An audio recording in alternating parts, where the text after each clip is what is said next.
Well, hi there, and welcome again to the Battle for a Healthy Voice. I'm David Moyer, vocal coach. I've been doing this for over 50 years, and a dream came true for me just last year when Sonny Galt, podcaster and producer, suggested to me that we produce the Battle for a Healthy Voice. Today we're going to do a vocal critique, and I think we're starting with Mariah Carey. Is that right?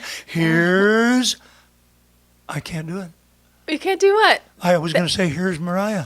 No, scratch that. And today we're doing a vocal critique on Mariah Carey. Our podcaster and our producer is none other than Sonny Galt. Here's Sonny. Thank you, David.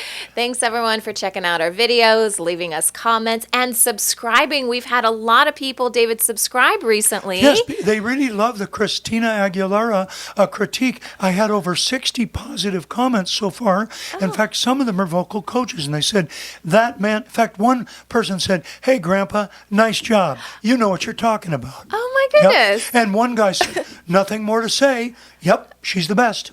Oh. He knows what he's talking about. Now, I wonder if that's because that was one of the more positive reviews that we've I'd done. have to agree with you. I've kind of been on a vendetta in the old reviews, and those of you who have heard it, well, the reason I was is because, hey, I ruined my voice by singing wrong, even though I knew how to sing right. And I've mentioned that in probably every video. I don't want Mariah Carey to have to go through that. I don't want anyone to go through what Adele has gone through, having to cancel her tour a second time. There is a healthy way to sing, and really, you could sing kind of the way you sing still, not as much. You can't sing as heavy, as compressed, but we could fix that, and you might have longevity that lasts, well, we are going to do a video on a lady who's a lot older than I am, and we're not going to tell you how old she is when we do it. You'll have to guess. And she sounds like about a 35 to 40-year-old woman when she sings. So it can be done. Yep, it still can be done. So, whatever you want to chop. purebelcanto.com. Check out our website. This is a style of singing and speaking. It's not just for singers that David and I talk about in all of our videos. As a matter of fact, Sonny can do that. I know, Sonny, you've talked so well with that Broadway belt for so many years, and I found out just from you last week, Sonny was a professional actress in off-Broadway musicals when she was in high school. She did 4 shows and she was paid.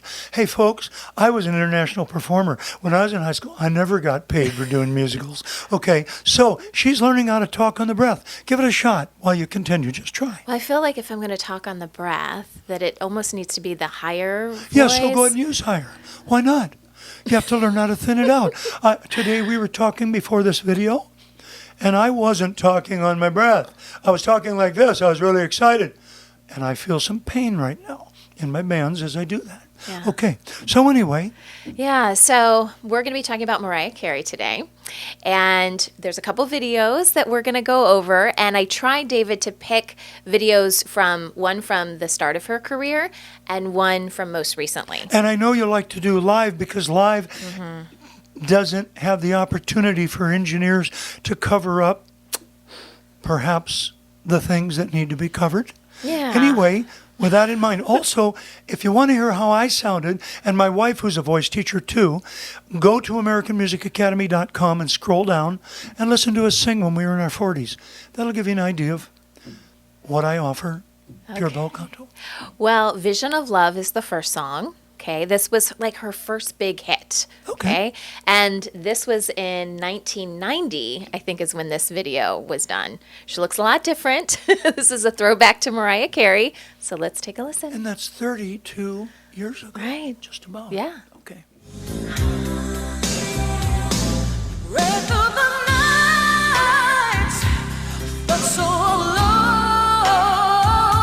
suffered from alienation.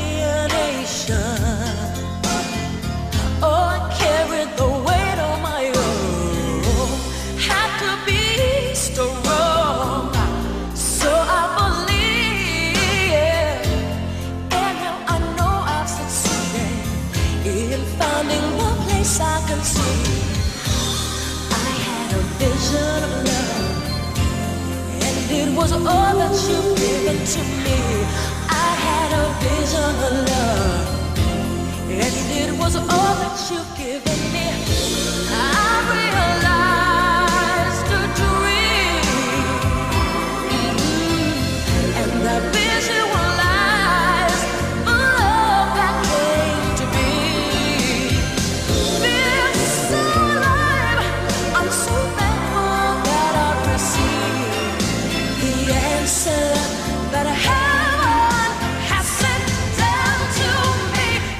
ahead and stop it there. I could play it all day long, but Oh, yeah.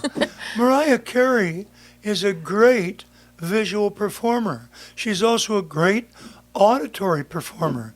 Her sound is obviously something people love. If they didn't like her sound, she wouldn't have 40 plus million, It's true. people. The thing that's important is to know, first of all, she understands how to use that voice. And I think she's still singing today, too, if I'm right. That voice, the style that she's using in that genre, is very typical.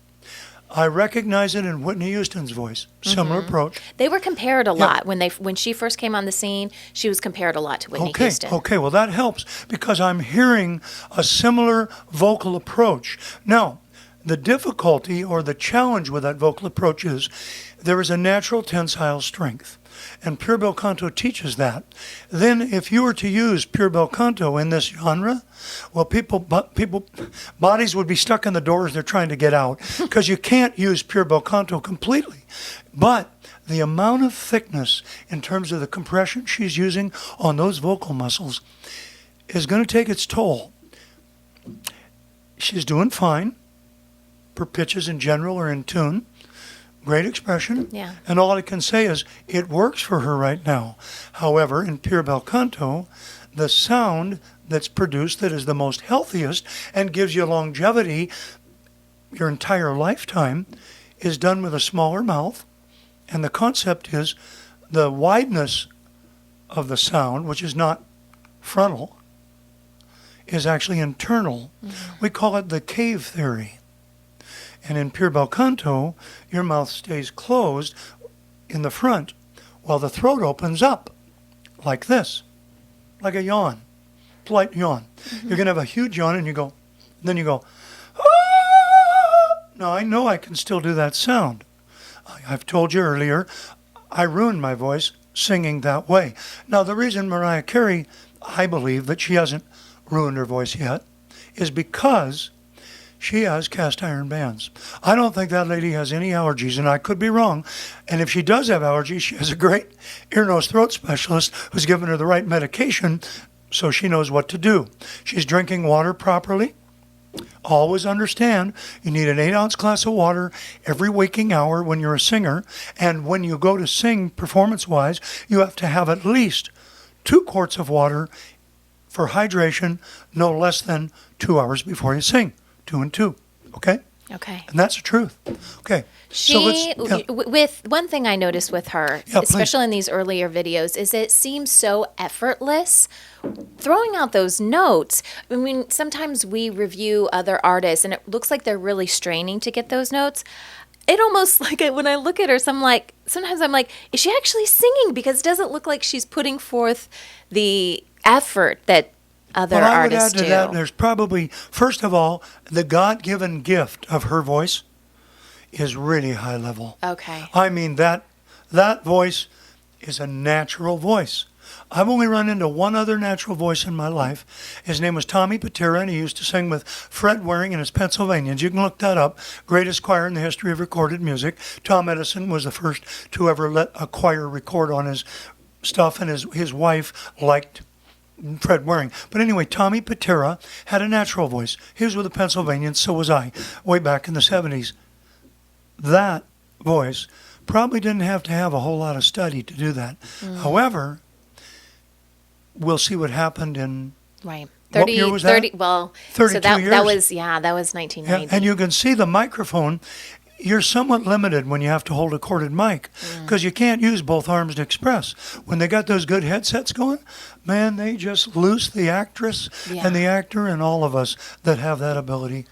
All right, so let's check out the next song. So this recording was in 2020, okay? All right. This was in the height of COVID when everyone was on lockdown. And Mariah Carey did I don't know what they called it, but it was a live performance. It was very interesting. So she had her backup singers and her pianist was in a different location, but they kind of put it all together live. Sure. All right, so this is Always Be My Baby, and it's from 2020. So all right, let's check it out. Let's see how her voice seasoned. Okay. Do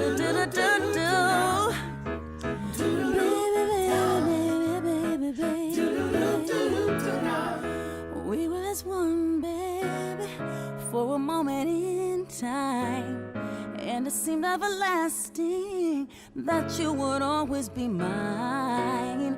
Now you wanna be free, so I'm letting you fly. 'Cause I know in my heart, baby, that our love will never die. You'll always be a part of me. I'm part of you indefinitely. Boy, don't you know you can't escape me? Oh, darling, 'cause you'll always be my baby. And we'll linger on. Time can't erase the feeling is strong. No, no, no, no, no. Oh, darling, 'cause you'll always be my baby. Okay, first of all, as I said, and if you want to keep it during it, you probably will, she was using a pure bel canto mouth almost through that entire singing. I didn't see the mouth open much wider than about a finger between the teeth. And that's a positive thing, because then the resonance can occur inside the head better. The amount of thickness, as my teacher he's born in like 1895 or something, Mr. Moore, he would talk about it in terms of a thickness of a steak. When she was young, she was using a lot thicker production. Really? Now here, she's not using as thick, but I also notice, unless this song, we haven't gotten to the high section of the song, I haven't heard any high notes. Yeah. The range is quite limited. It's pleasant. And yeah, congratulations, Mariah. You're 50 and you're doing great. I hope you've learned from a coach, and this is to you, Mariah, and your managers. I hope you've learned to give her a rest when she's tired. I hope you've learned, as my father used to say, who was a master surgeon, you got to know the length of your wick on the candle. And I think she might have learned that. Is there any higher singing in this song? Not really. It's a pretty, yeah. Pretty limited I feel range. like she's not doing a ton of live stuff now. Maybe I just couldn't find it online. But this was something where I felt like we could actually hear her voice, over a band or I would musicians. love to be able to work with someone like that, like Mariah, and say, hey, let's work on that upper range. Now that you're singing with the mouth closed, let's take some tension, the amount of compression you used to sing with, let's back it down. Like I did to Sunny in her lesson last week. What I gave her is I said, how soft can you sing? I said, let's pretend, here's what you need to do as singers, if you're used to using that, that type of sound. Listen, I know how to use that. That's going to damage your instrument. Or, if you don't have any allergies, you might get a 10-year run. Now, she's gotten 32 years out of that, so she's had to learn something. Maybe she's taken lessons. Maybe she's studied lessons on YouTube. Who knows? But there is a famous teacher out there named Seth Riggs, and he does do some things very right. He's written a book. He helped Michael Jackson. He trained him, trained Bette Midler, and he trained Barbra Streisand, too, to my understanding. Michael Bolton, too. Michael Bolton as well. If you want to watch what happened in his approach, watch Michael Bolton Masterclass with Seth Riggs, and you'll see what's going on. If you like that sound, you need to understand that sound does not have longevity to it. It's not a healthy production, and it will not last. So my comment to Mariah Carey at 50 is, well done, young lady. And I call you a young lady because I'm going on 73. Everything's relative. Yep, it is relative. However, she's still singing well. I would like to capture a live performance now if she goes up higher and see if she has retained her upper gears. Because most of the time when someone sings with that tight and that wide of a mouth, after 30 years, they can't do that anymore. Yeah. Like we're going to listen to Louis Tomlinson, who's a young singer, who's been out. He's going to be our next critique on our next video. And what you need to know is when he sings a certain song and then he's doing his world tour this year, the song's been lowered either, for those of you who know music, a major second, a minor third, or a major third. It's been really lowered. Is that because he's tired? Probably. But is that because also maybe his voice is getting kind of worn? Yeah. And the way he's singing, different. Mariah's doing great. I say, keep it up. That kind of sound will carry you for many more years. I would like you to lighten the sound, though, because it's going to shorten the time that you have to sing your music still. I do feel like the songs that she's performing now do fall more into this category where I would describe it as her going into falsetto, more of her kind of head voice a lot more. And the beltiness, I don't know. Well, doesn't no, I seem like to what you be say because as- we call it falsetto. What I call it is lighter production because there is a lighter production, and that can be disputed between coaches. It doesn't matter. The important thing is that all voices have about 5 or 6 gears. I have a young student right now who's going to do a vocal lesson with us on video in about 2 weeks, and when she's in healthy voice, she can sing 5 octaves in a note. And she did it a week ago. Yesterday, she was down to just under 5 octaves. Most people, now Mariah Carey, I have a hunch, when she was younger, she could probably sing close to 5 octaves. Oh, she does that really high thing where that's she goes... what we call secondary falsetto, or a dis oui. I think the French call it dis oui. Oh my gosh, it's so but high. Really good singing. Mariah Carey is still some voice, a singer to be reckoned with. Take a listen to it. All right, guys. Well, be sure to visit our website, purebelcanto.com. That's where you can learn more about Pure Bel Canto. David and I did a course. If you want to take a course to learn more about the history of it, David's also doing group coaching as well as private coaching online. Yeah, as a matter of fact, I've got 4 students. I teach one in New York City, one in Kentucky, one in Illinois, and I have one who's going to start in New Mexico. Yeah, and we're here in California, so that's all over the country. You can be anywhere. Oh, and I just had one contact me, what you told me about, from Saskatchewan. Oh, very cool. We're working on getting a lesson scheduled. That's awesome. All right, guys, check out the website. Subscribe to our channel if you haven't already, and we'll see you in the next video. And remember, sing on the breath. Woo! Can you do that, Sonny? Woo! Thank you.